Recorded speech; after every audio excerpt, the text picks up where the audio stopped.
Whether your beer is in a bottle, can, or glass, kick back and relax. It's Better on Draft.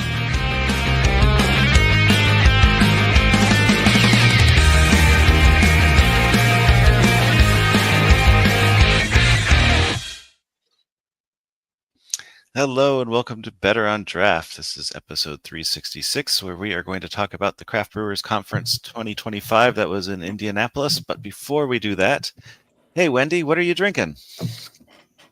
Did I turn my mic back on? Yes. Yes, you did. I am drinking from the Batch Brewing Company, their anniversary beer, their Lush 2. It is a bourbon barrel-aged double mash imperial stout. And I will tell you, it is delicious. Ooh, that sounds thick and delicious. It did have wax on it, though. We won't go into that. Yeah, wax.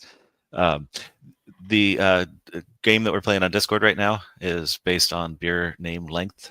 So you get 10 points and you lose a point for every letter in your beer name. I haven't gotten to play in a couple months. Yeah.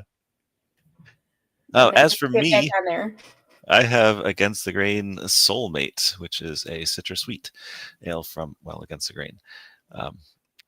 Again, for the aforementioned project, that one is 7 letters. I'm really excited. I just got a sample from BJ's Brewer House that they want me to sample their Nitwit beer, I believe it's called. And that is a Belgian wheat. I'm super excited about it. Belgian wheat, Is that new? I feel like I've had that there before. They just released it for the season, so. Okay. So maybe it's just a seasonal that's out. Yeah. Yeah. I know we talked to BJ's a while back, but there's one within biking distance. And so I will occasionally bike down there and have a meal and a beer. I don't get to bike there, but because both of them near me are too far away. But I do love their food, and their beer is always on point. So they are a good visit for sure. And they are just about at the 10-mile range for me. So that is a good long bike ride and good long bike ride back. That is not a bike ride I would do. But today, I'm just saying. That's fine. Today we're going to talk about the Craft Brewers Conference, and I have their wrap-up thing queued up and ready to share on the screen, which has beautiful pictures that will not translate well to the audio portion of the podcast, but they are pretty nice. And I'm going to use them to kind of talk through, what my experience was, what was going on, how it all worked. My thoughts on it, because I'm not a brewer. I am a home brewer, but that's a totally different class of thing. And so just my thoughts on it, as I'm more of a consumer and just interested in the industry. But I want to start by mentioning that my friends Greg and Alex. So we talked to Greg from Brewocracy about a year ago. I could have looked up the episode number, but I did not. If you want to hear Greg talk about brewing in New Zealand, then there is an episode out there for that. But Greg and Alex stayed with me. We had a wonderful time. So most of my exploration at the conference involved them and things that either they were interested in doing or just things that I wanted to show them outside of the conference as well. So that all started with them flying in on Monday. The conference had a welcome session on Monday. We got badged. We went to the welcome session, and this picture that I have up here of everybody out on the Indy Colts football field, looking happy and cheering. That was during the welcome session. They had us out there on the field. I thought there was a second picture in here with it. Okay, maybe not. They had us out there on the field, or if we wanted to go out on the field, and you were able to kick field goals. You were able to play beer pong with your friends. They had these gigantic red Solo cups, probably 4 foot tall, something like that. Basically throwing volleyballs instead of ping pong balls. You could play. They had cornhole set up. It was normal size cornhole. And they had a gigantic Jenga. They had a bunch of stuff going on down on the field. It was honestly a lot of fun to sit in the stands and watch people try to kick field goals. Keeping in mind this is an international conference and not everybody is up on American football. So there was a lot of, flubbed kicks, to be generous. And then there were the few who knew what they were doing. We saw one guy make it from, I want to say 45 yards. They started at like 25 yards and then moved them back 5 every time that they made a ball. And one guy got back to, I think it was 45 yards. So, but that was fun. And the best part of the welcome session was that there was beer, free beer, and I don't know if you're familiar with it's got to be the city food of Indianapolis, but the pork tenderloin sandwich. We had a smaller version of that, basically a pork tenderloin slider. They called it, I think, pork fritter sliders, something like that. But if you have not experienced the Indianapolis pork tenderloin sandwich, it is a pork tenderloin smashed as flat as you possibly can and as big as you possibly can, breaded and fried. It might have salt and stuff on it, but then it will be put on a comically small bun.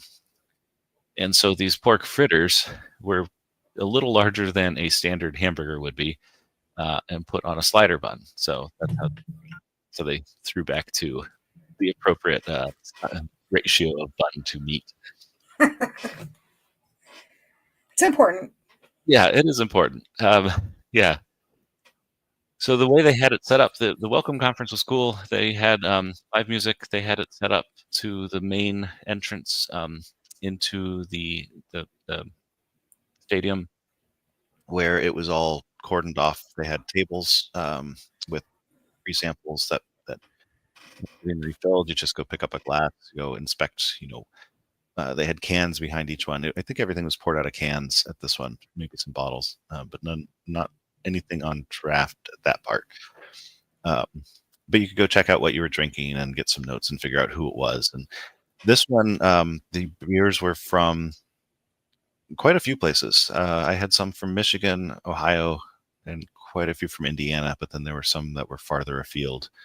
And they did have a fancy tent labeled with Cincinnati, and it seemed to have Ohio beers. And they were pouring some fancy, barrel-aged stuff that came out of waxed bottles, and I really felt for those pourers.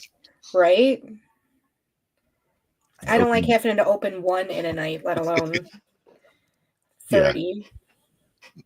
Yeah. I guess the only saving grace is that they were pouring for brewers. So they know about the wax. Right. So they're not going to be too demanding. Anyway, that was a lot of fun. I quite enjoyed that. Greg and Alex got to experience an American football stadium. They got to watch people kicking field goals, which is a pretty weird thing. But that was a lot of fun. I'm trying to remember what we ended up doing Monday night, but nothing's coming to me. So must Tuesday, have been a good night. Yeah, it must have been a good night. I think we just went back to my place, crashed, and had some beers. Tuesday is when the conference actually started. I will admit that we missed the keynote. I wasn't super keen to go to the keynote, and apparently Greg and Alex weren't either. But yeah, we did not see the keynotes. It was mentioned, and other sessions certainly talked back to it. So I feel like I kind of understood what it was. I'm trying to remember who. Trillium. JC and Esther Tetro, founders of Trillium, led the keynote. So I have regrets because I would like to have seen them, but I have an idea of what they talked about, and they talked about their growth and just how that all worked. Instead, I went to not really instead, but the next session. So it's a normal conference. They have time slots with sessions, competing sessions, depending on which track you're interested in. All the next session that I went to, pull up my notes, but it was more about I would say marketing yourself as a brewery. Okay. So that stuff, well, I mean, you could probably guess why I'm interested in that. I feel like that is our main job, is to help breweries to market themselves and to, get people excited and interested. Yes. Yeah. So I was very interested in that and what kind of advice they were giving breweries. This one was it was several marketing firms, I think 3 marketing firms that do different segmentation analysis and just focus on different areas of brand growth. Boy, I feel so dirty just talking about things like brand growth. But they were just talking about all the different segmentations, what's growing, what's not, what they're seeing going forward. It was a very interesting session for me. It was, I don't want to say it was mainly aimed at the larger breweries, but I think that smaller breweries and tap rooms who don't have a shelf presence probably couldn't get as much out of it. Not directly anyway, but it felt like some of the things they were talking about were important. So this one was led by someone from Total Wine. She leads up the craft beer and other segments of Total Wine acquisition, like nationwide. And so these are chips that she's seen sellers, providers, distributors who distribute to her stores that do well. These are the sorts of things that she was seeing. So it feels like that's mid-level. Like I just bought some Odd Side at Total Wine, for example, here in Indianapolis. And so they would probably benefit from this sort of advice if they aren't already following it. But I did get some things out of it that I thought were interesting for even smaller breweries and things that they could do. So a couple of things that I want to call out, and any brewers who are listening who want to steal these ideas are welcome to them. But branding and brand differentiation was very important, and it makes sense on cans. You stick to themes, you pretty up your can, you do nice stuff with it. Maybe you put you glue a feather to the top of the bottle. That was, I think, against the grain. Who did that? It was against the grain. I have a bottle in my basement. Yeah, that has feathers in the wax. So you get yourself known for. They also have the brown note, so you get yourself known for being irreverent and silly. That's one way to brand differentiate. Another is just to stick to certain labels, label styles. Make sure your logo. And so Odd Side does this one. Make sure your logo is prominent. Things like that. Stick to color palettes. So stuff that will make your cans recognizable on shelves. But I think a lot of this could be done with your glassware in your tap room as well. And I don't know that people want to float having that much bespoke glassware around in their tap room. But if you had a range of colors with your logo, those lend themselves to pictures, which will get posted on social media. And so that's one way to take advantage of the current generation and some of the olders who do actually post pictures of their beers on social media. I do. Yeah. I do always make sure when I'm taking pictures that if I have a label on the glass that I have that logo showing, so you know what beer I'm drinking. I'm not the type though who is loyal to, if I'm drinking a batch beer, I have to drink it out of a batch glass. Right. And I'm using batch because that's what I'm drinking, but I'm drinking it out of a Listerman glass right now. Right. And I'm drinking out of a Devil's Club from Juneau, Alaska glass. But I do also pay attention to, that's a really awesome brewery, by the way. I do also try to pay attention when I'm taking a picture or even when I'm drinking on the show to make sure that that logo is showing, because people Right. pay a lot of money for these glasses and we want to give them the credit for doing that. Yes, absolutely. And so if they can get, I kind of combine it with something I've seen on the Untapped Discord, where there's a group that has a regular bottle share that they do, and they just have a place set up with basically coaster-like dots and nice lighting and a nice background. And that's where they take all their kill shots. So a brewery or tap room could have an area like that set up, and it would likely get used by people posting on Instagram and such with their picture, and they would want the logo to be prominent because this is where we are. You could even include stuff like that as your background, whatever branding, whatever message you want to get out there to get people to come in and check the place out could be part of that nicely lit Instagram worthy spot. That would be a much better idea than me waiting for whoever is serving beer to leave the bar so that I don't have their chest in my picture. Right. Yes, I think that they would appreciate that too. Again, something else I do. Yes. Yeah. So those were two things that I came away with from there. Even if you're not distributing and doing art regularly on your cans, you can have a few glasses or a few flavors of your glasses that kind of theme together, and people would want to take pictures of it and share them. They were talking about some of the other aspects, so the growth metrics or the growth areas of what do we call this? Beverage alcohol, I think is what they called the segment, something like that. It still feels so dirty. Marketing and sales is not my thing.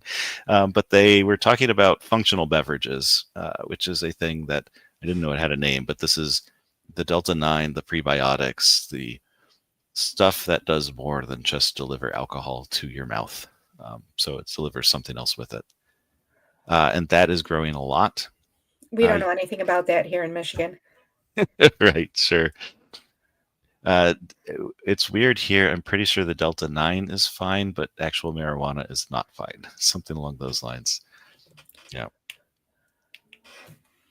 Let's see. If you do distribute, it says, they said very strongly, make sure that your digital shelf looks good. So any thumbnails that might show up on a website like Total Wine, even in your online store, just make sure that your thumbnails look good. If you do distribute, or even if you do growler fills or crowler fills that people can pick up from your website, or if you have a point of sale like that. They had some other suggestions, like making sure there's place in your tap room for retail. If you can partner with an online delivery service. And they were very, very adamant that you need to take credit for things that might feel uncomfortable, such as if you're woman-owned, take credit if you are a local tap room. So if you mostly serve the neighborhood and you do stuff with the neighborhood, take credit for those things that you do. Any charities you support, make sure to get that word out there, and any sustainability efforts that you've got going on, make sure to just let people know, toot your horn. It's going to interest more people than it disinterests, but they are not going to find it unless you put it out there. 100%. Yeah. That was my session Monday. The rest of Tuesday. The rest of Tuesday I spent wandering the show floor. So Alex did not go to that session with me. She had a mission for her brewery, for Brewocracy, and so she was wandering the show floor on that mission, looking for, I don't know, bits and bobs that I didn't understand, but are important in the brewing process. It's more that they will make their lives a bit easier in the brewing process. Okay. So, for example, I think last time I mentioned that she hauls all the malt up to the mash tun to throw it all in. She now has an auger that does that, so she doesn't have to haul it all up there. Nice. Yeah, she just has to load the auger. So that's something. And I think that was an addition from the last time that they visited. So I can't remember what she was looking for, but she had scouted the show floor, and it was really nice of her to have done that, because she was our Sherpa, able to take us around. One of the things they were looking for was tap handles, which gets back to that branding thing again. A tap room tap handles can be interesting, but it's tricky if you are going through a lot of small batches. Like if you're brewing, small batches of beer, you're going to be changing kegs and flavors a lot. So they were looking for easily changeable, so that I guess their current system is that they have numbers and beers on their menu, and they have numbers on their taps, but the numbers don't necessarily line up to where the consumer ordering the beer sees the correct number on the tap. They see a different number that might be in front of the tap just by happenstance. I don't know. I didn't quite understand it. I need to see a picture, but right.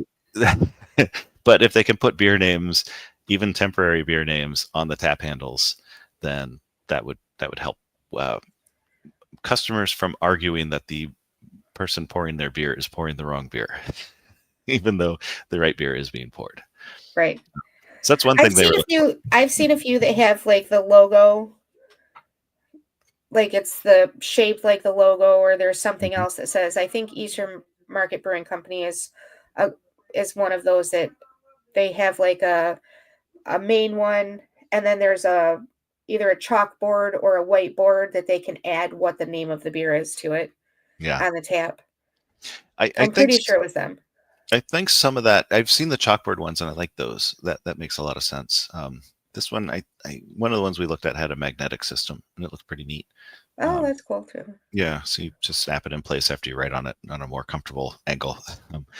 But I think some of those depend on what the angle or where the taps are in relation to the customer.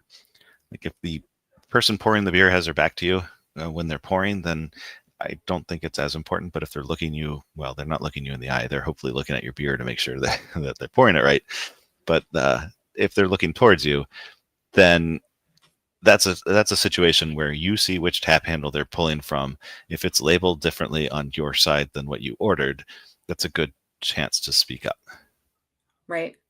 So I will say that I have noticed like Shorts Brewing, no matter where you go, you know if there's a Shorts beer on tap because their tap handles all look the same. The one thing that kind of always bothers me about that is that I have to say, which one is it? Bell's is the same way. Yes. Unless it's Two-Hearted or Oberon, you have to ask them which one it is because it's just the ball with the bells on it. So, I mean, I get it. I get having to have something like that, but it makes it a little more difficult for the consumer to have to ask. Yep.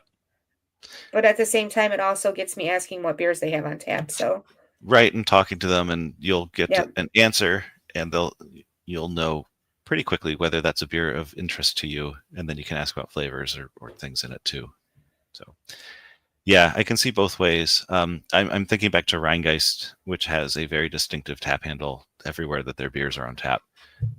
But they usually they come in different colors, and I don't know what the colors mean. And I know Rheingeist fairly well, but apparently not well enough to associate a color. I think green would be truth, but other than that, that's like no rules with the bowling ball on the bottle.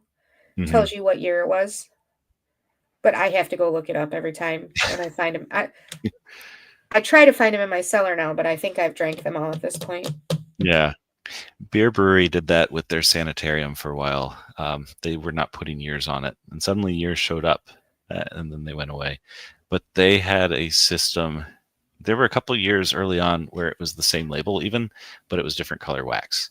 And then the labels started changing, and the wax colors started changing too. So I put a key out there on Untapped.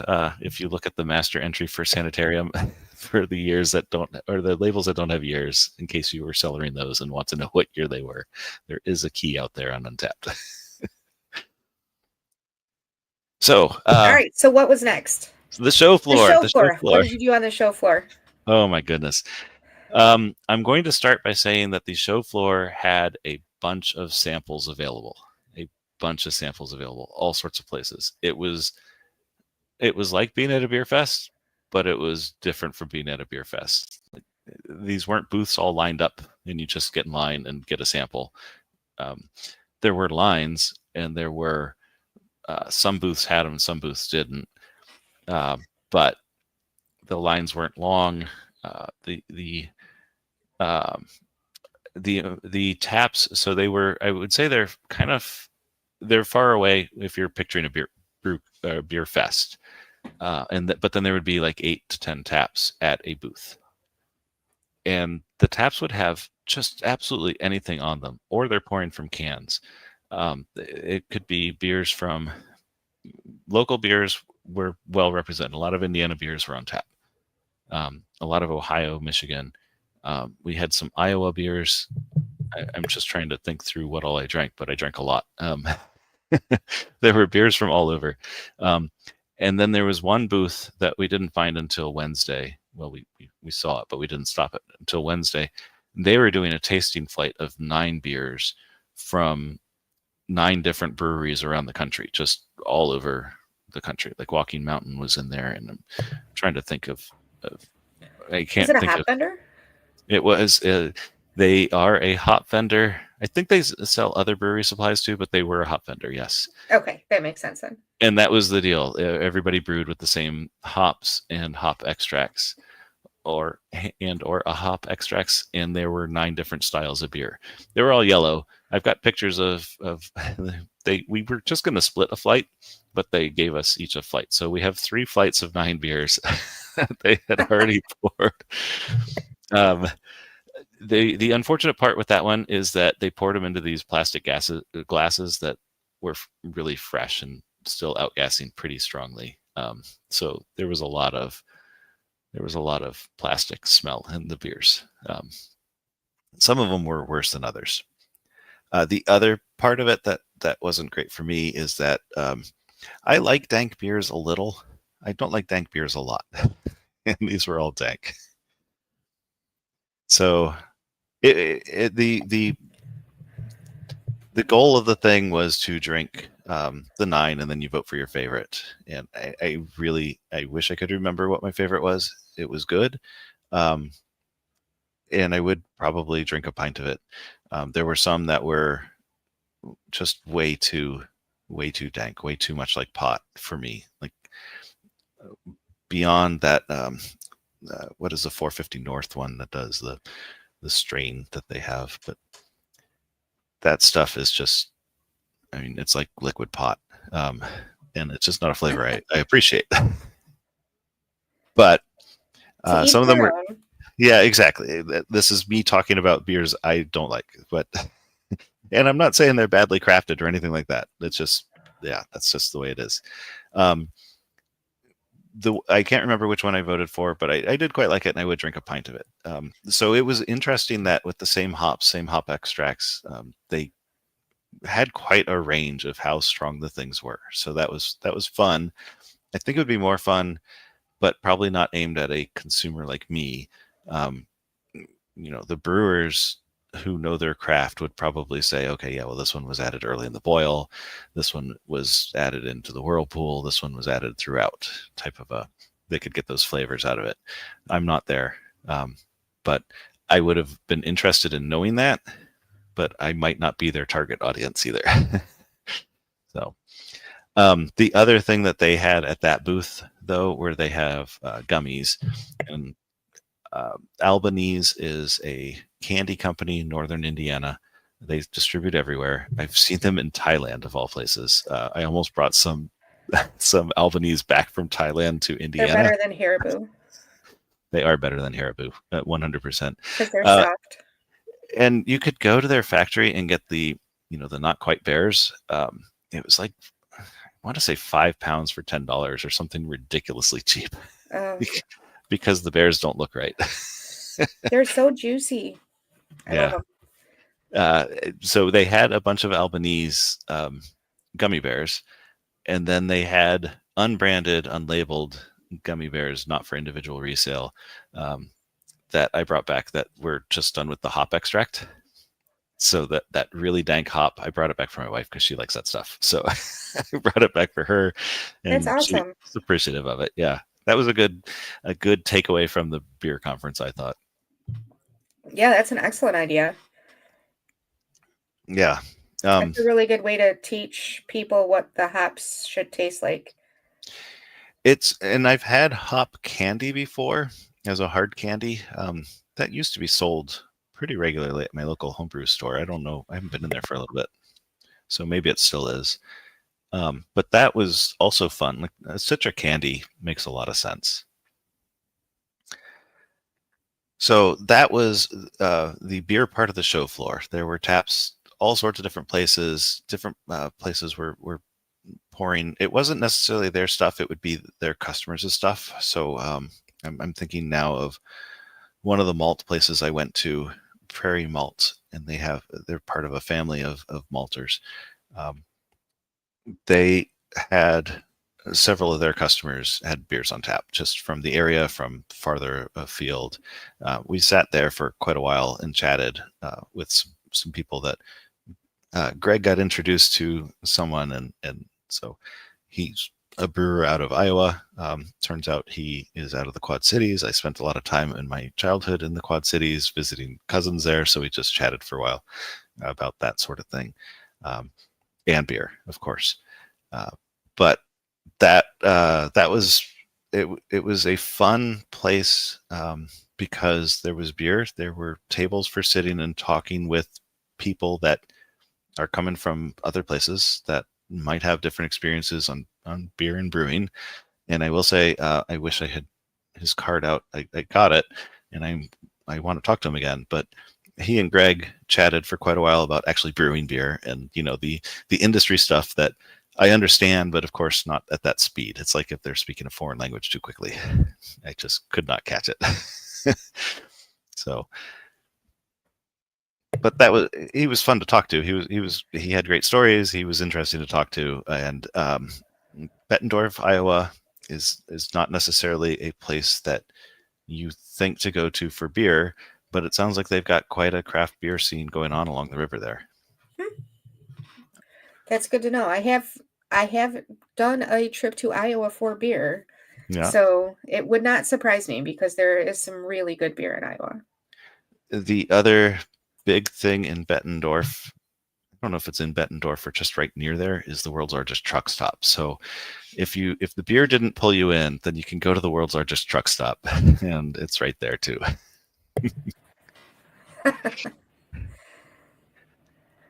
The other stuff on the show floor, and there is, they call it B-roll. They give access to B-roll. Actually, anyone can get access to it just by clicking a few links on the Craft Brewers website.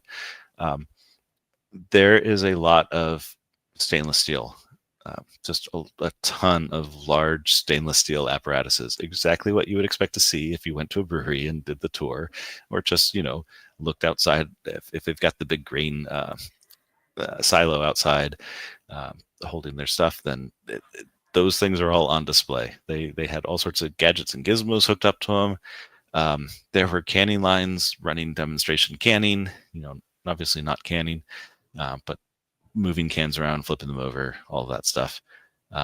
They had a pasteurization line, I noticed. So that was pretty cool. I don't think it was pasteurizing the beer over and over and over, but they were running in circles. It was fun to watch little cans move around. It's always fun to watch, the assembly line stuff.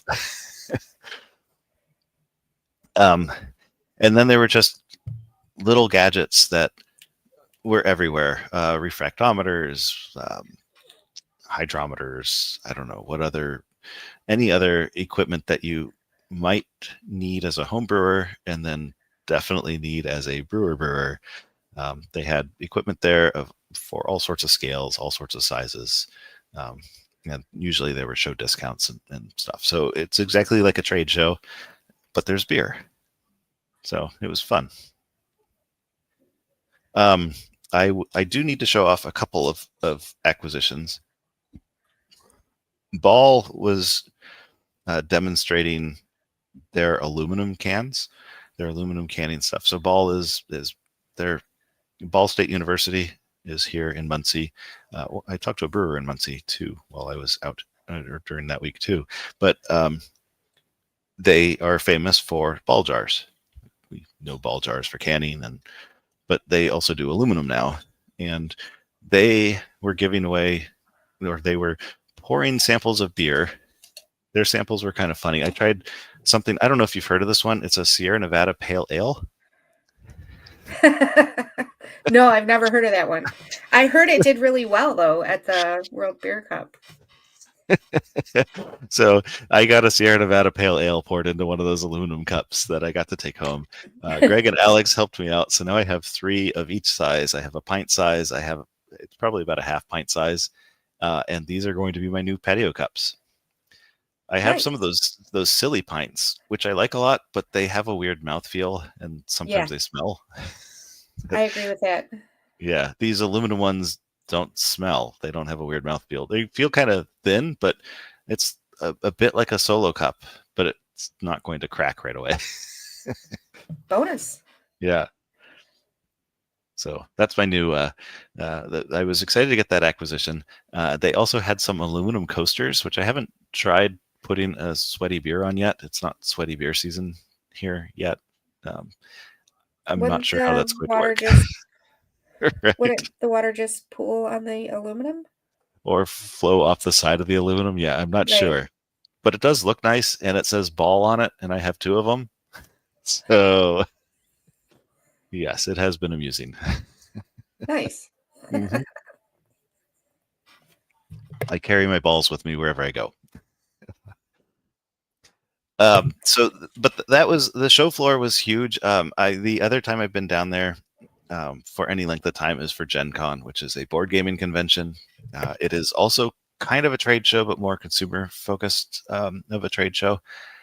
And they used pretty much the same space, but where Gen Con is packed full, this one was more spread out. So it was interesting, just that vibe. There was a lot more room to roam, and it felt so much better. It wasn't wall-to-wall people. It was nice. And there were just so many people saying hi to each other. I hadn't seen each other for a while. Not that I knew any of them. It was really cool. It's always fun to watch that, though. Yeah, exactly. It just, it was great. I want to say White Labs. I really should get the name right, but one of the East Labs, they're on the East Coast and the West Coast. They have tasting rooms. They had a setup in there too, and I tried the Hefeweizen. They made it with 2 strains of yeast, so you try both, and both were delicious. But you can, obviously taste the difference between the 2 strains they went with. You had me two at half. very different. Yeah, exactly right. I'm like, what? I want to try both. Yeah, they had. I can't remember which hop grower it was. It's one it might have been Yakima. No, I can't remember who it was. It was some hop grower. They had basically, I don't want to say it was the same beer with different hops, but they were showcasing some of their new experimental hops. And I had one that it tasted like strawberries. I think it's just called Pink. It was really quite good. I really liked that one. I didn't try the other ones there. Kind of wish I had, but I was pretty happy with the strawberry one. It was subtle and interesting and a little different from the other hops out there. Nice. But then, so they pour you the beer, you try the beer, you enjoy the beer, and then they take you back behind the counter, and that's where they have samples of all the hops, and they say, this is what you just drank, this hop here, and they've got the hop pellets there, and so you can do the brewer thing, which is to rub your hands together on the hop pellets so you can get the smells out and you get a good whiff. And I said, I don't know what I'm smelling here, so I'm just gonna sniff out of the jar. And they said, yeah, that's fine. But it was neat. Anyway, that part was pretty cool. I really liked the show floor. I would say you have to be interested in the stuff that goes on the other side of the bar to get much joy out of the show floor, except for the beer. The beer obviously will tide anyone over, and there was a lot of it, a lot of different places. And they scanned my badge at so many places. My badge, so I was media. I should make that abundantly clear. I was there on a media badge. So I was not a normal attendee. There were a couple sessions I couldn't go to, like I couldn't go to guild meetings and things like that. But otherwise, I was quite welcome everywhere. But on the show floor, it was funny because when they're scanning badges, I'm there with 2 brewers, and then there's me with my media badge, and they're always not sure if they want to scan me or not. So that was they're not sure if they want to reach out and sell me a canning line. I do not need a canning line. No. So that part was interesting. I remembered now one of the things we did Monday, and it was before the welcome session. We went to a Three Floyds tap takeover at a place called the District Tap, which is about a block east of the convention center. Easy walk. So we walked there. And there were probably 8 taps of Three Floyds beer. They were, I'm going to say, normal Three Floyds beer, which has become more abundant in recent years than it used to be. But I was with people from New Zealand, so how often are they going to find it on tap, really? Right. So they were pretty happy to try a bunch of different things. So we tried a bunch of different things there. So, and then Tuesday after the show, we did a nice dinner with my wife and daughter up in up in Whitestown. We went to Moontown Brewing after the show. They've got good food. They've got just great beer. I cannot recommend them highly enough. Their only downside is that they're like a 40-minute drive out of downtown. Might be only 30 minutes out of downtown because of the interstates. But Indianapolis is not large, so that's far. Like you tell that to someone in Chicago, and they're like, "Oh, so across the street." 30 minutes is nothing. You can get anywhere in Detroit in 30 minutes. Yeah, I can get. I would say anywhere in Indianapolis from where I live in 45 minutes. So that was the default. If I'm going anywhere when I lived in Chicago, it's 45 minutes to get there. That was just the default. That's not always true. I needed to put a caveat in there that's not always true, but everybody I know is always like, oh, it's like 30 minutes away. No matter where you're going in Detroit, it's 30 minutes. That's the Chicago. It's 45 minutes. Well, this was early 2000s, so it might have gone up by now, but yeah. So Moontown, I do not remember what beers we had. I know I had a Cecil. That is their house hazy. It is a house hazy from back when hazies were a new thing, and it is still a really, really good beer. They did not have their grisette on. They often do, and I love their grisette. So that was unfortunate, but they had other good beers. Their porter, Into the Void, is just delicious. I cannot recommend them strongly enough. So they're a great visit if you want to get out of downtown and go see something else. And that ended Tuesday. So Wednesday, let's see. Wednesday, we were a little slow moving. No. Yeah, I know. It's shocking. But Wednesday, we got there in time for the State of the Industry address from Bart. I'm sorry, Watson? I don't remember. Bart Watson. Yes. You were just on that page. Oh, sorry. Yeah, okay. From Bart Watson then. Excellent. Bart Watson. There we go. President and CEO of the Brewers Association. I am the former guest on our show. Oh, shoot. I'm so sorry, Bart. And I really liked his presentation. I thought it was really good. Like, he was pretty forthright. He was pretty matter of fact. He was saying the things that we all know. Like, we're currently in a decline of the craft beer era. Beverage alcohol is actually doing kind of okay. He was giving some ideas on what breweries can do. One of the interesting stats he had was that breweries making under 500 barrels are the one that are hurting the most right now, which is all of our small breweries, all of our tap rooms only. All of those are hurting the most. But he gave some suggestions on what things can do, what things breweries can do. And this one was interesting. I talked to Greg afterwards, and he heard something different than I heard. I think he heard something more intelligent than what I heard. But so in this article here, this is the Craft Brewers Conference, basically wrap-up article that they posted. But he pointed out that craft beer has the flavor edge, and he means a few things by that. What I took away from that was I make fun of putting weird stuff in stouts, putting all the things in stouts. What did my wife have today? A chocolate hazelnut, peanut butter, something stout. Right. So you just put everything in there and it's going to taste good because it's a nice meaty beer. But my friend Greg took away from it that he wants to, either in addition or instead of saying, oh, it's made with these hops at these times, like we added this to the whirlpool, he wants to point out that the hops are adding the citrus flavors of oranges and lemons and grapefruit or whichever citrus it's adding. This is the one that adds cat pee. Some people get cat pee, some people get pine trees. What is that, Simcoe? Yeah. Or something like that. Simcoe makes me want to rub my tongue off. Yeah. Yeah. Literally, like I've been doing this before. Oh no. After I had a sample with Simcoe in it. Yeah. And I wasn't even paying attention. My friend was like, did you drink the Simcoe one? Right. It Yes. makes my tongue feel fuzzy. I don't know if it's an allergy, if it's an actual allergy, or if it's just that I don't like the way it tastes. But Right. I tend to tell people I'm allergic to it because it does make my tongue feel so fuzzy. Yeah, that's a reaction of some sort. Yep.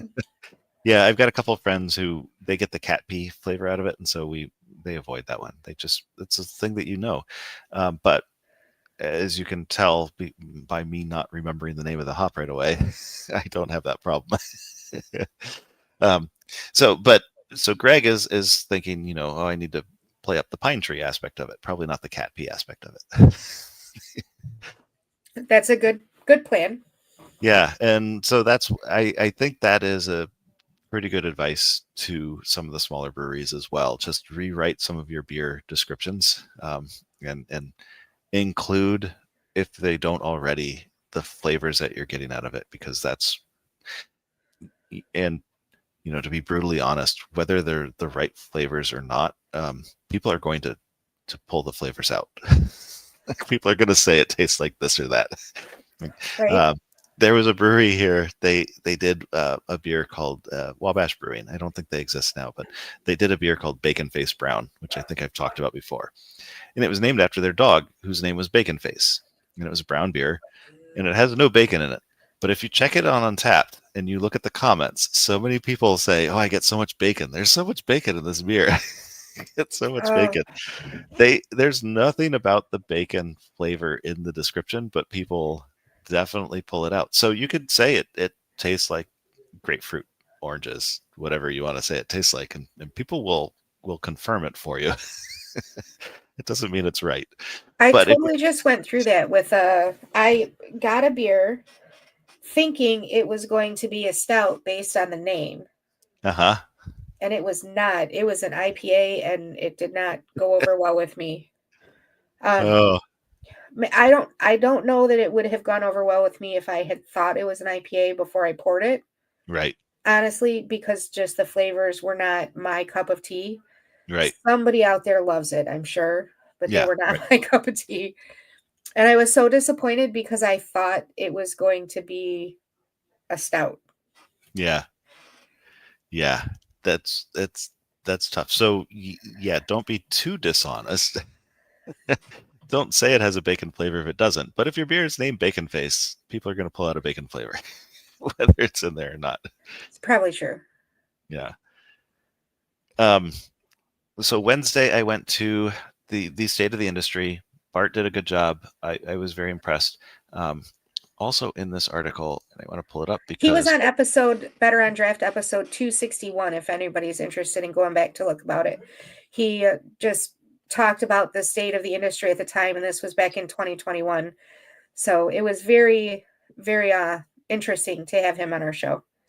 He seems like he is a data-driven person and is good at interpreting the data. So. Yep. Well, this was back when he was the chief economist for the Brewers Association. Okay. So, yeah, it was a very numbers-oriented show. But he had a lot of very useful information, especially even for people like us who aren't actually in the industry. We're industry adjacent, is what I call it. Yes. We just promote the industry. Yes. Yeah. I love to drink the beer that you guys are making. Yes. I love to hear the weird and random stuff that happens in breweries while they're making those beers. Yes. Like, we had a hose break, and so we had to hold it together for, while the rest of it was pouring from this tank to that tank. All that weird stuff that happens. Absolutely. So, I did want to point out the State of the Industry started with several awards, and the first. Well, it wasn't the first award given, but it's the first award listed here. Was the Russell Scherer Award for Innovation in Craft Brewing. Went to Ron Jeffries, founder Jolly Pumpkin, recently deceased. Yeah. And his wife accepted it, and it was the most touching thing. And I was just about in tears. It was such a nice video, such a nice presentation. And great man. so grateful, and it was beautiful. It really, really was. There were other videos for the other awards. I have them up right now, and I'll read through them quickly because I don't know the people, not because I don't think they don't deserve them or more time, but the Brewers Association Mentor of the Year award went to Sean Mullen of Stone Brewing Company. Nice. And there was a nice video of that and talking just about people he mentored. The FX Matt Defense of the Industry Award was for Ted Zeller of Norris McLaughlin and the Brewers of Pennsylvania.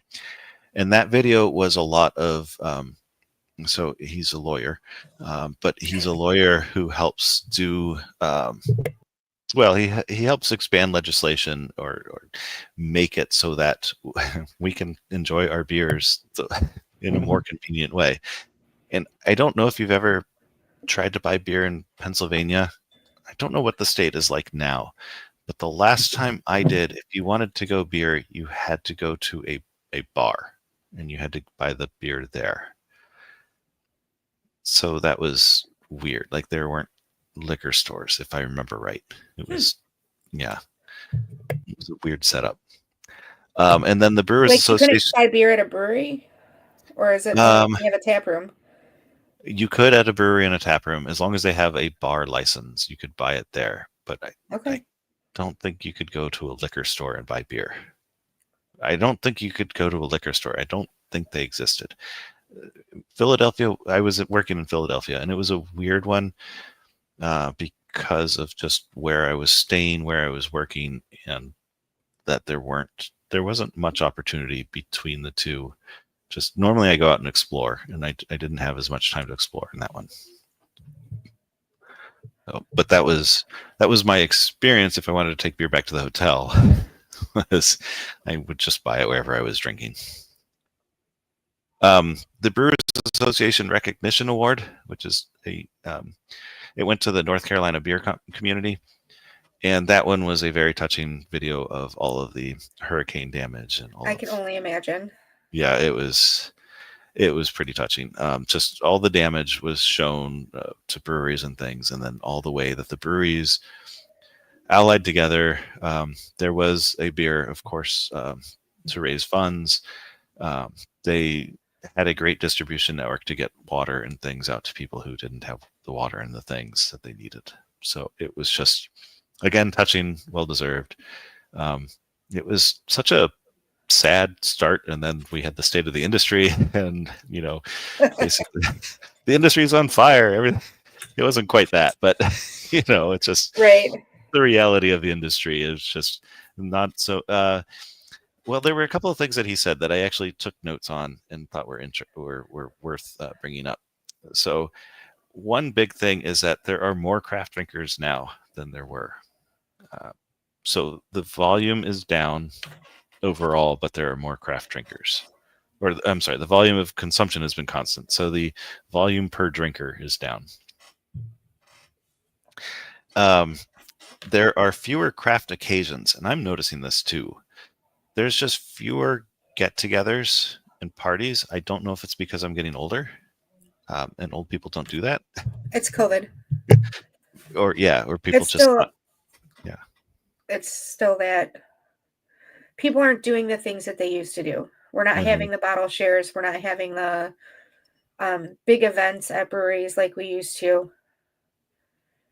Yeah. I'm starting to see it a little bit with some of the bigger breweries around here. But people just aren't going out as much as they used to. I used to go to more. I haven't been to one for a while. Of the parties where there is a a kiddie pool full of ice in the backyard, and you just drop out your beers in there. Yep, bottle shares. Yeah, well, yeah, these were less craft beer. So I would bring stuff I want to drink, and then I would end up drinking Michelob Ultra because people drank some of my stuff. But no, we don't do that here. I'm in Indiana. This is you bring a beer you want to share.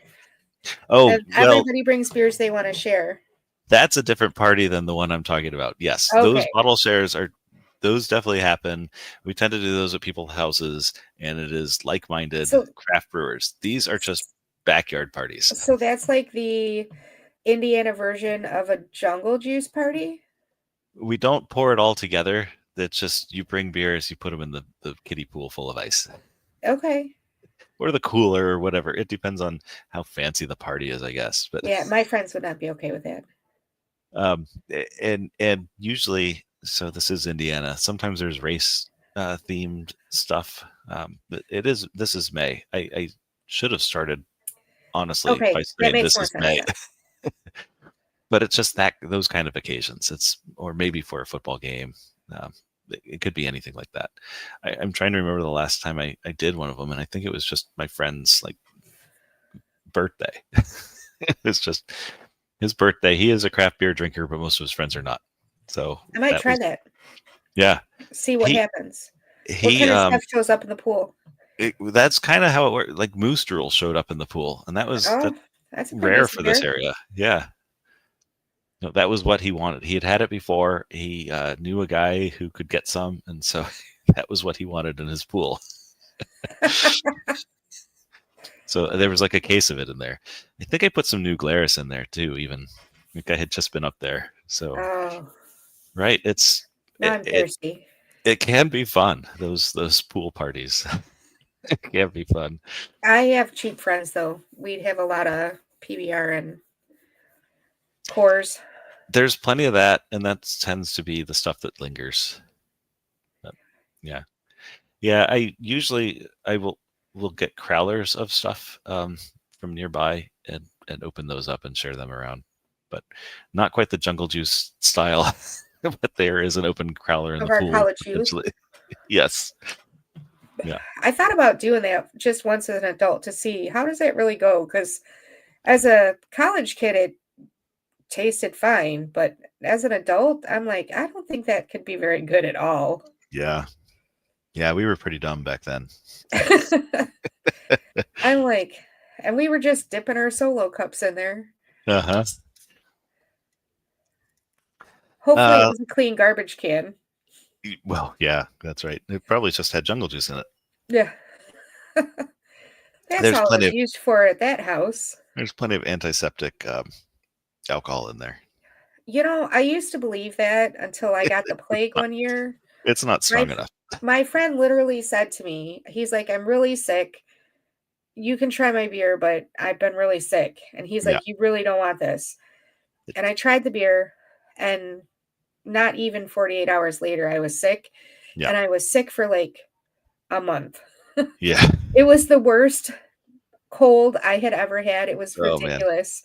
And the alcohol in beer is just not strong enough. The alcohol does not actually kill the germs when you are sharing with other people. Please remember that. Right. Okay, so Wednesday, that was the state of the state of the industry. Yep, it was. I quite enjoyed it. I thought there was a lot of stuff to take away from it. The slide deck is out there on the website if people are interested. I don't know if there's a recording. I think there's a recording, but you might have to be an actual attendee to get access to it. But I thought it was a very interesting thing. There were some suggestions.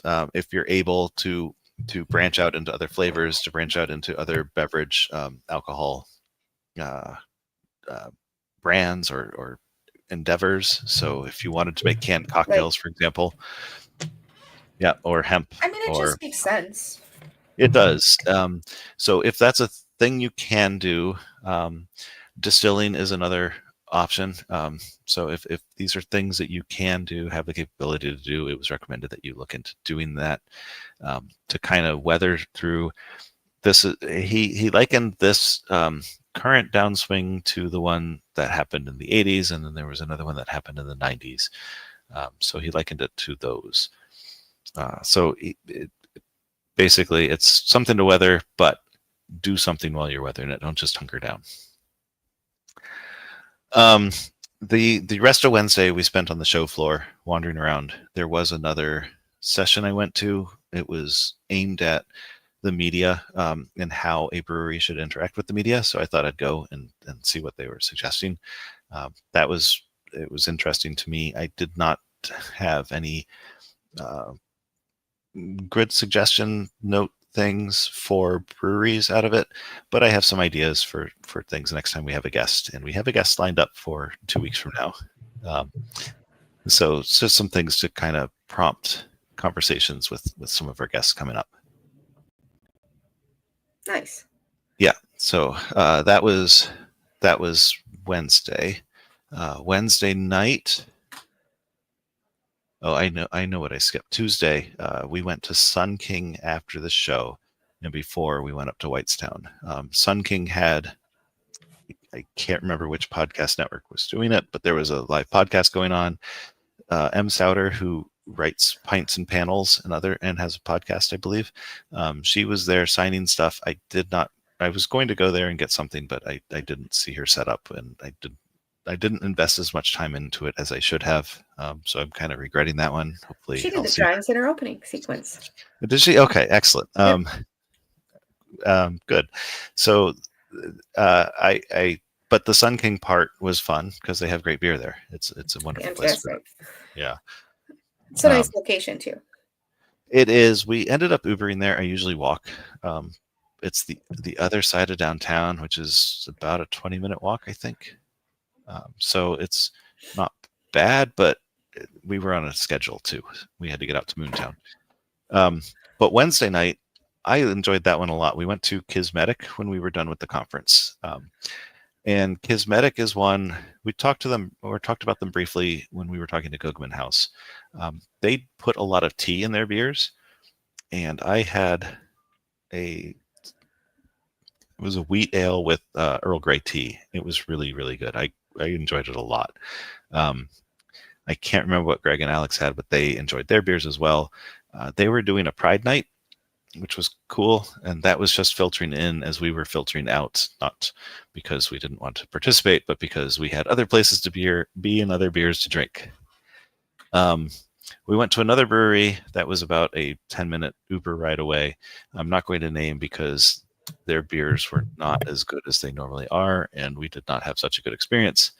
And then we walked to the Garage, which is a food hall in that area, and had some beers there.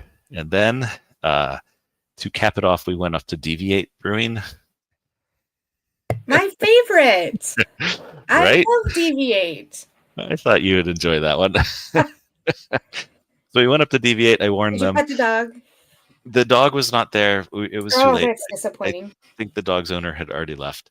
I've got a couple friends who live right down the road from there. They are in Deviate all the time. So I messaged them saying, hey, we're going there. They met us there. So I would be in big trouble if I lived near that close to Deviate. Right. If I could walk there, oh my God. So Joe and Amy, thank you for meeting us there. We had a great time.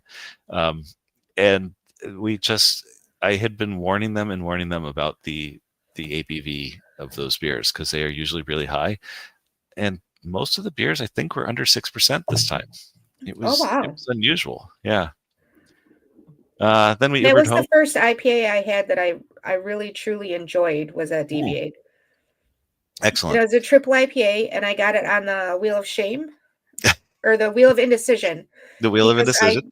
Which they don't have anymore, but it was amazing to me. But I was too slow at deciding what beer I wanted to drink.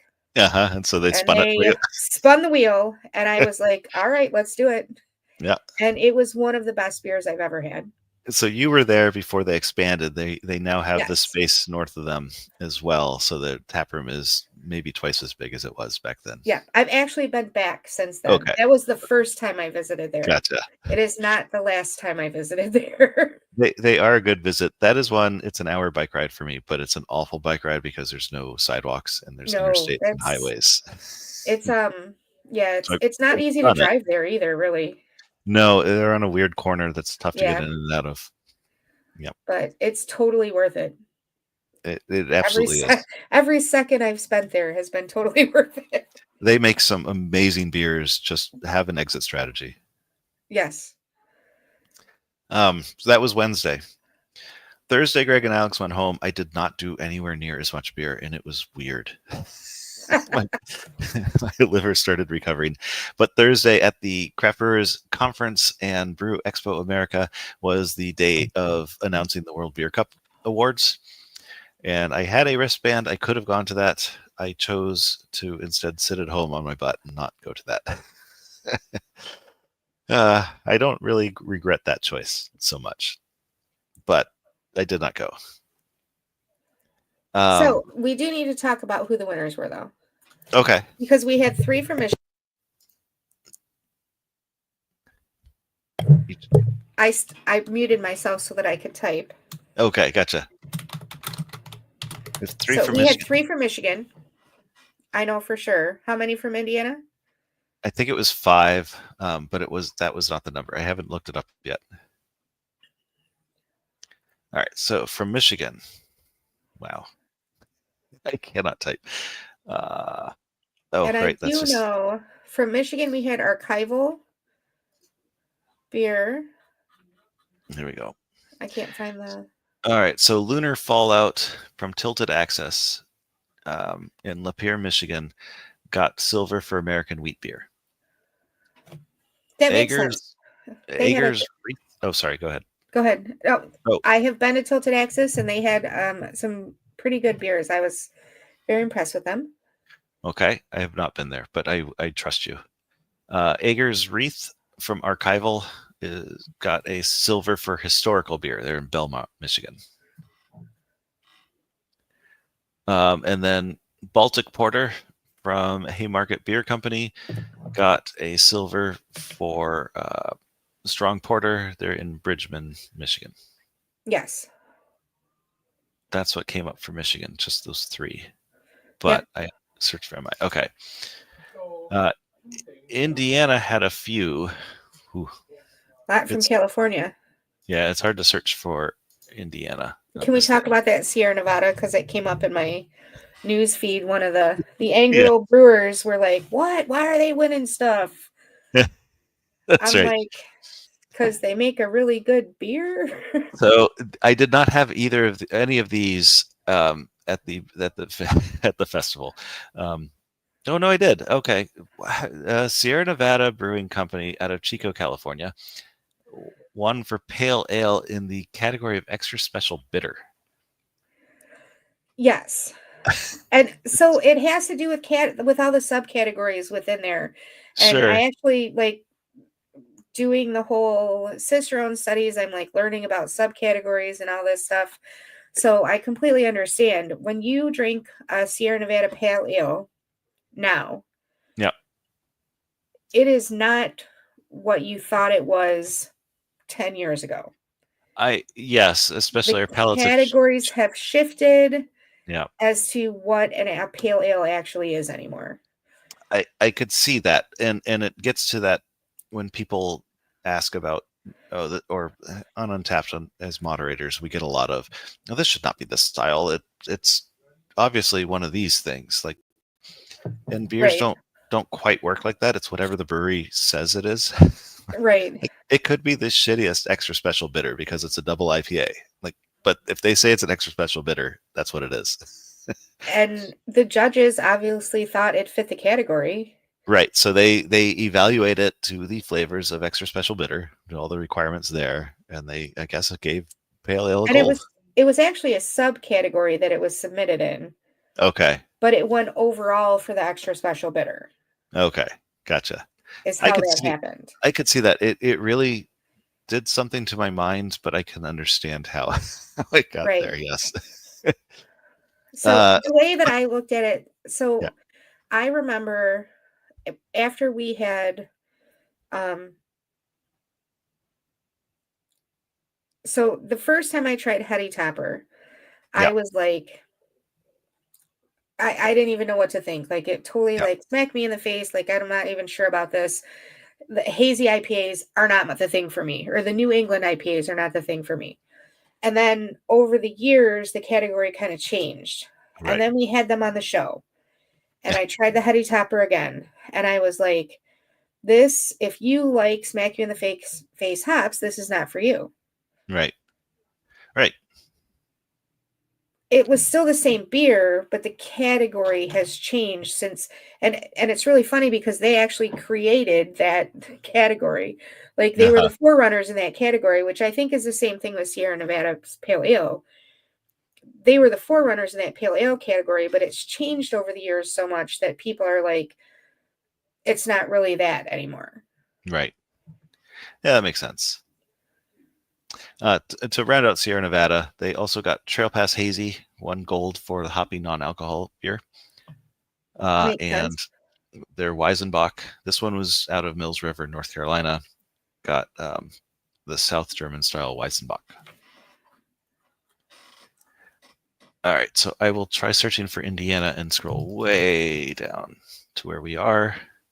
So quite a few medals in Indiana is what is showing up here. I do not want to go through all of them, although they all earned it. So Primeval, I want to call out.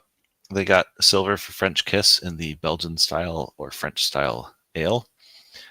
Primeval is by far, it's one of my favorite breweries. It's one of those 45-minute cities for me. So it's, but if you're ever in the northeast of Indianapolis, then I do strongly recommend visiting Primeval. They do great beer. They won a silver here. I want to call out that Gugman House, who we had on about a month ago, 2 months ago maybe. They got a bronze for their Riverside NEIPA in the juicy or hazy. I cannot wait to try their beer. Yeah. Yeah, I'll help you out sometime. I will definitely bring some up sometime. I wanted to call out who was the other one? Oh, Beer Brewery. Their pumpkin ale always wins pumpkin beer. This one got a bronze, which is still good. Their pumpkin ale is one that people just go nuts for and line up for, and it's kind of ridiculous when it comes out. Sun King got 3 medals: a bronze, and a gold. And then Moontown. So we talked. No, we didn't talk about the German style Marzen or Franconian style Rotbier. But Moontown got Follow the Lederhosen. They got a gold for that. So that was the place I went on Tuesday. Anyway, Indiana did quite well. And as we talked to Gugman, she said that they had to ship to Colorado in order to have it judged here in Indianapolis. And I guess it's so most places have to ship. Which is really funny. Hey, Yeah. Rob, I have to step out real quick. I'll be right back. Yes. Okay. Fine. I will start talking about Thursday. Okay. All right. And I'm going to start talking about Thursday and just mention, or Friday, and just mention that this beer is from Friday. I have a finest barley wine, because barley wine is life, from Zorn Brewing. They are in Michigan City, Indiana. And there is a bit of a story about how I came to have this can and 3 others just like it. But Thursday or Friday was an interesting day for me because the conference was over. There were still people around, but I didn't do anything downtown. I mostly did chores and stuff around the house. But Friday night, I was pouring beer up in Lebanon, Indiana, which is more than 45 minutes away.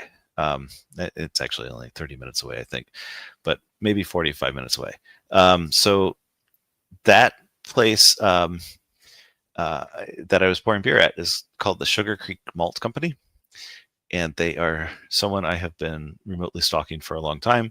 I got asked through a friend who is a friend of one of the owners of the place to pour beer there for a basically a customer appreciation party that they were holding. So this was out on their land. They have a farm. They have a couple farms out there, and then they've got this area around their farmhouse. And it's also a business because it's where they do their malting. And they had it set up. You could bring a camper or an RV. You could set up tents. They had an area for tents to be set up just off of their main land, main grassy land. And then they had their maltery was open, and they obviously do tours. They have signs up and things to do like a self-guided tour. And so I did eventually, the way it worked, I was there to pour beer, and that's fine. That's all I had in my head. I'm here to pour beer and nothing else.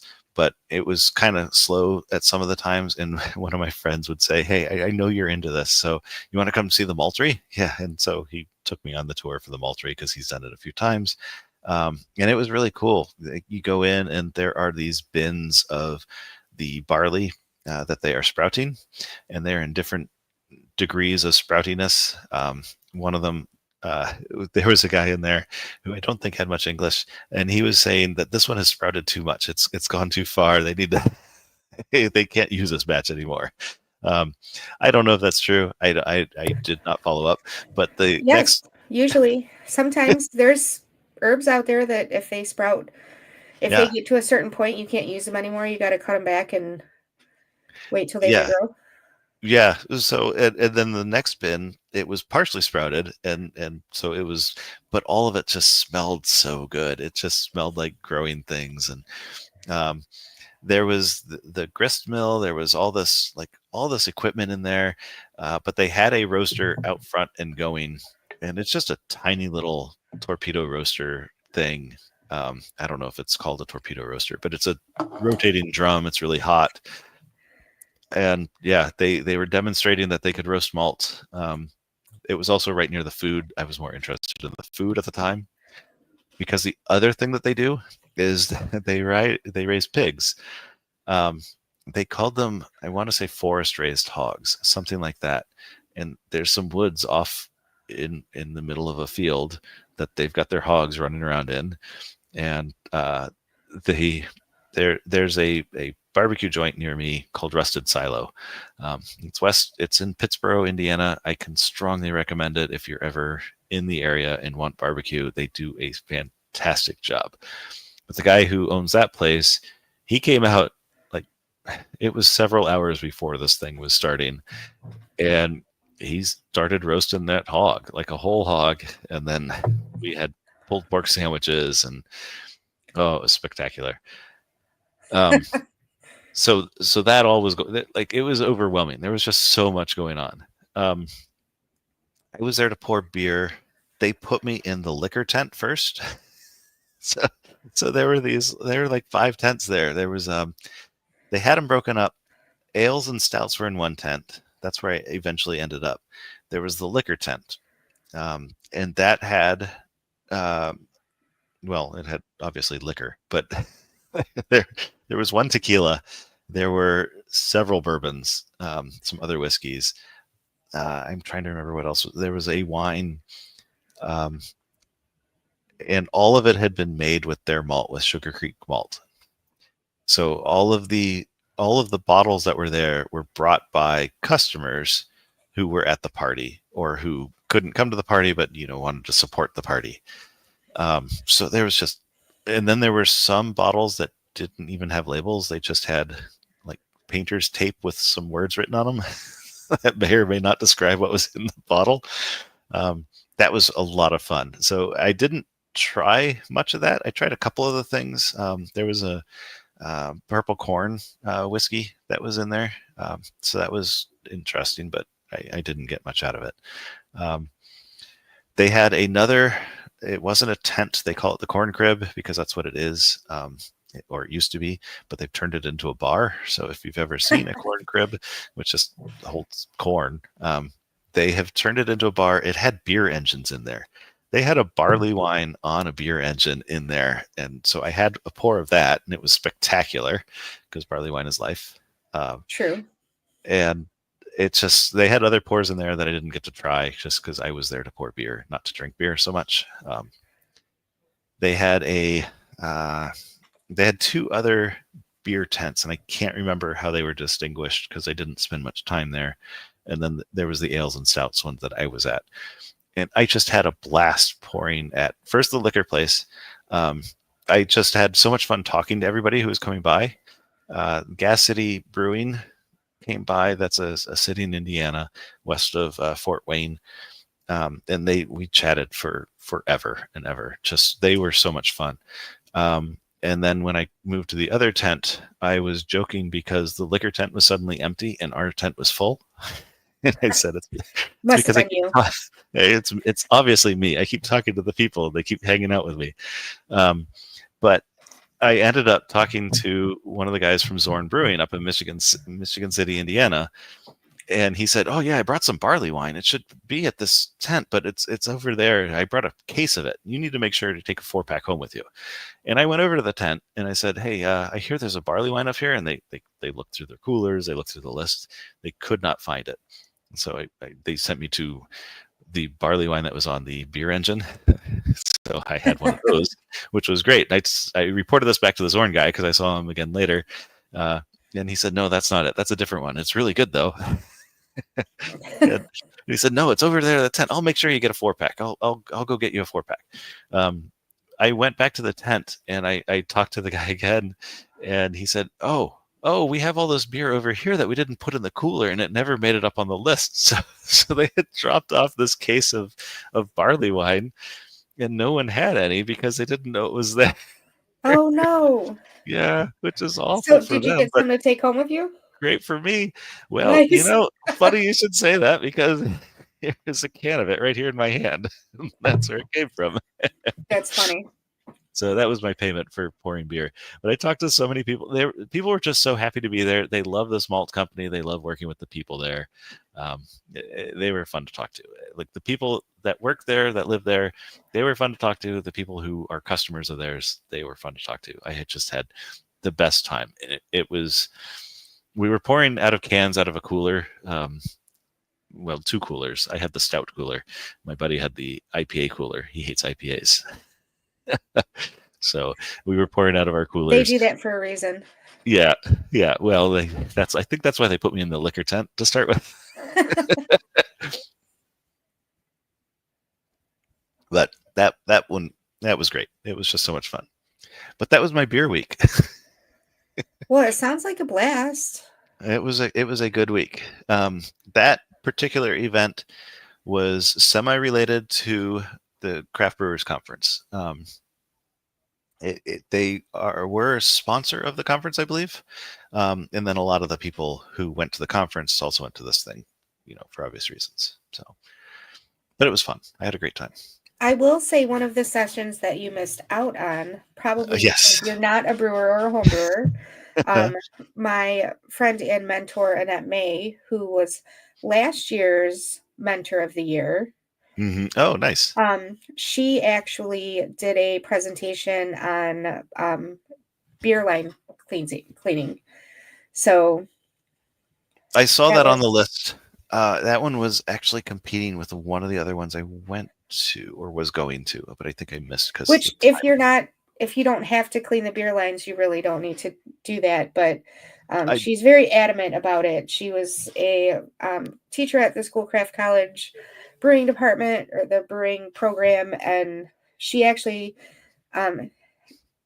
has had me sit in with her so that I could learn how to clean the beer lines for the Cicerone program. So she's very thorough. Yeah, I would imagine if she's going to teach about it. Yeah. Oh yeah. So yeah. Anyway, I just wanted to throw that out there. That was something that we didn't talk about, but we should because she's amazing. Yeah.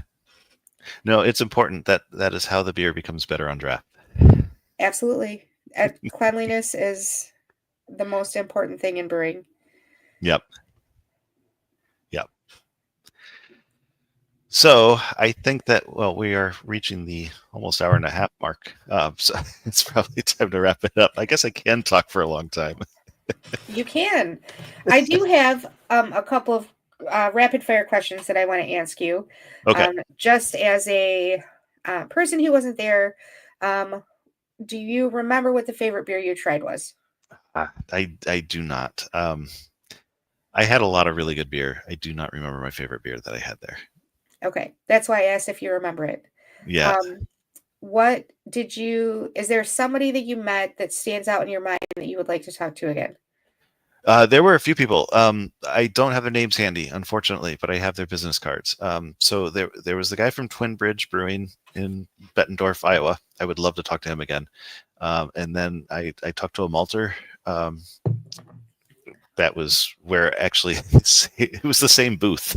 that I talked to the guy from Bettendorf, and he and I already started talking for about 15 minutes, and that was when I knew I wanted to talk to him again. Yes. So I have both their names. I have reached out. I would love to get them on the show. Okay, and last question. What is the most interesting thing you learned during Craft Beer Week, or Craft Beer Conference Week? The market segmentation, the beverage alcohol part of it, that part was interesting to me. But just the market segmentation and the way they're saying push flavor. I guess the most interesting part to me is just how supportive the craft brewer guild is, or that association is, of the industry, and how much they want their people to succeed. So that part was interesting to me. That's amazing. That's what makes me want to support this industry. And I love, even though we're only adjacent, I love being a slight part of it. It's nice to get this view inside. Yes. It's a camaraderie that I don't think a lot of other places have. Right. So. And with that. Okay. Yep. So, whatever you think of your beer, we think it's better on draft. Cheers.